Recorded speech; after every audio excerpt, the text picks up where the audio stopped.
This wasn't just a fight, it was a conversation, a violent, high-speed technical dialogue between two of the most brilliant minds in modern grappling. Forget the storylines, forget the drama.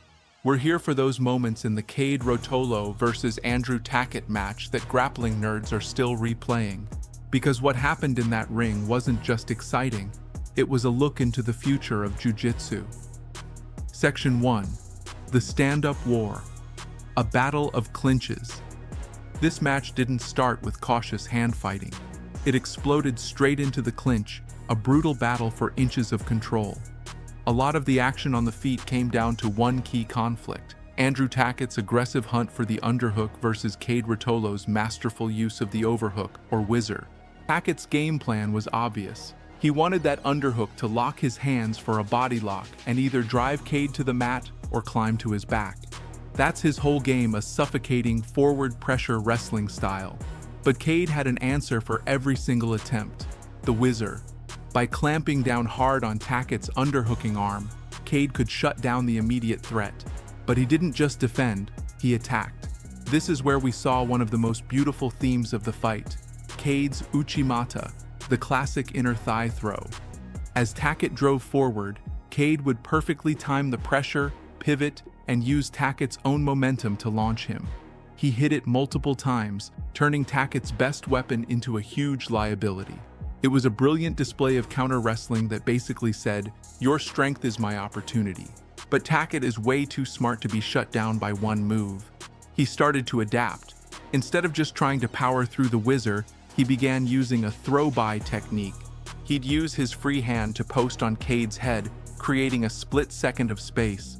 In that moment, he'd lift Kade's whizzering elbow to weaken its leverage and throw the arm by to get to Kade's back or find a new angle for a takedown.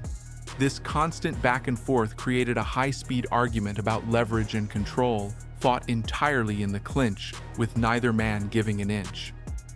Section 2. The Scramble Apocalypse.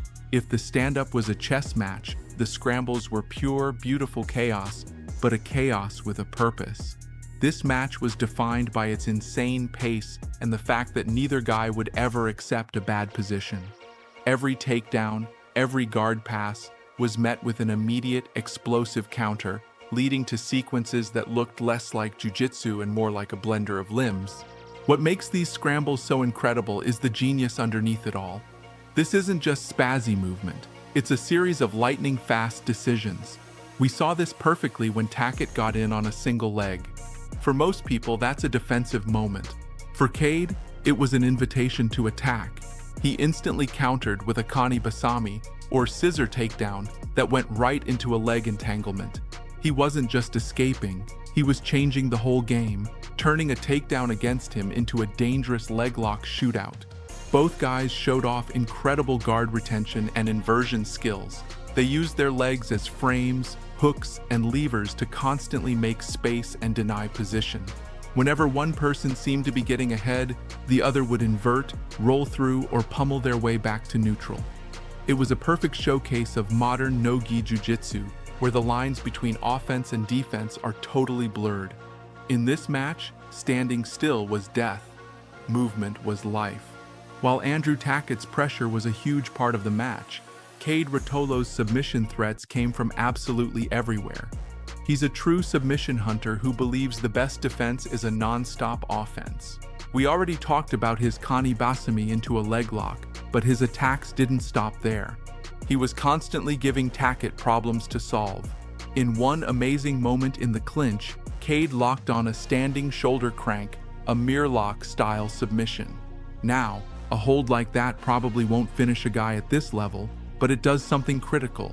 It forced Tackett to completely stop his own offense and deal with the immediate threat to his shoulder. It was the perfect use of a sub to disrupt the rhythm of the fight. Kade's signature Darce and Anaconda chokes were a constant danger. In the final minute, with Tackett desperate for a takedown, Kade sprawled and immediately locked on a tight Anaconda. This created a dramatic choice for Tackett: defend the choke or finish the takedown and risk making the choke even tighter. Tackett chose the takedown, but it put him in an even worse spot. The only thing that saved him was his incredible defense, which included walking on his head to escape. Then, as if to prove a point, Kade threw up a gogoplata attempt in the final seconds. This mindset, attacking from anywhere, with anything, at any time, is what makes Kade Ruotolo one of the most exciting grapplers on the planet. What was the most mind-blowing moment in this match for you? Was it Kade's Uchimata, Tackett's back control, or one of those insane scrambles? Drop a comment below and let me know. And if you love these deep dive breakdowns, make sure you like and subscribe so you don't miss the next one.